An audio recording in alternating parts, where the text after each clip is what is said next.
morning po guys. Nais ko lang pong videoin tong aming ginagawa dito sa bundok. Yan o. Ito po yung mga area po ito ng Taramramutan. Bundok po ng Dalipawin. Yan. Tatanman po ito ng tatanman po namin ng nara. Yan o. Kaya pakiusap lang naman po yung mga umaahon dito. Huwag naman po yung sunugin. Yan o. Para naman po sa atin to, sa ating kalikasan. Alagaan po natin para po sa ganon ay magbigay po ng mga tubig. Ano po? Yan. Medyo maulap pa po kaya halos hindi po makita. Yan po. Magpunta pa po ako sa dulo para makita nyo po.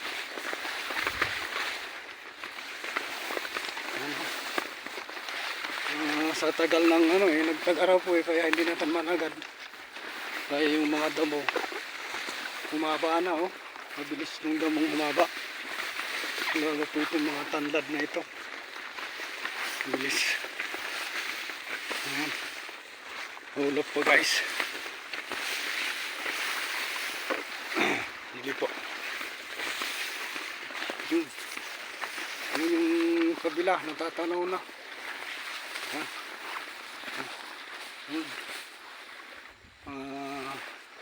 Tanaw na po.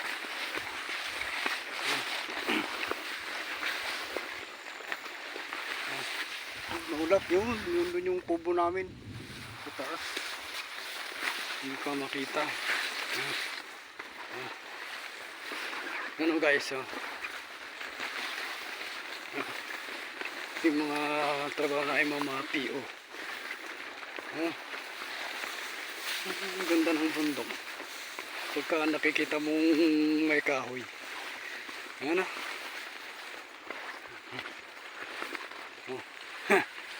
Ayan mo guys, mga ginawa naming pagbabrasing. May hugis-hugis pa yan sa bundok.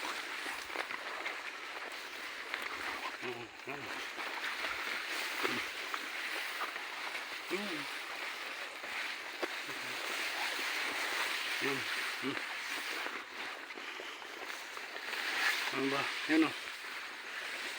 Tingnan nyo.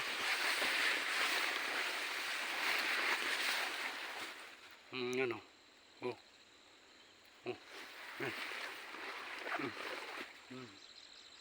Diba?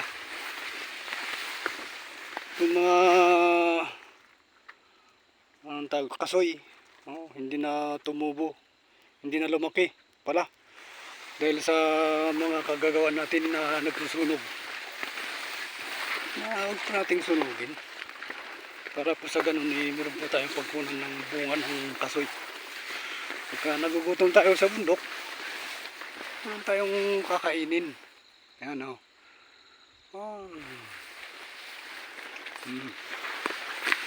Maraming kasoy dito, hindi lang lumaki. Ngayon ko lang kung anong nagtanim naman dito nun.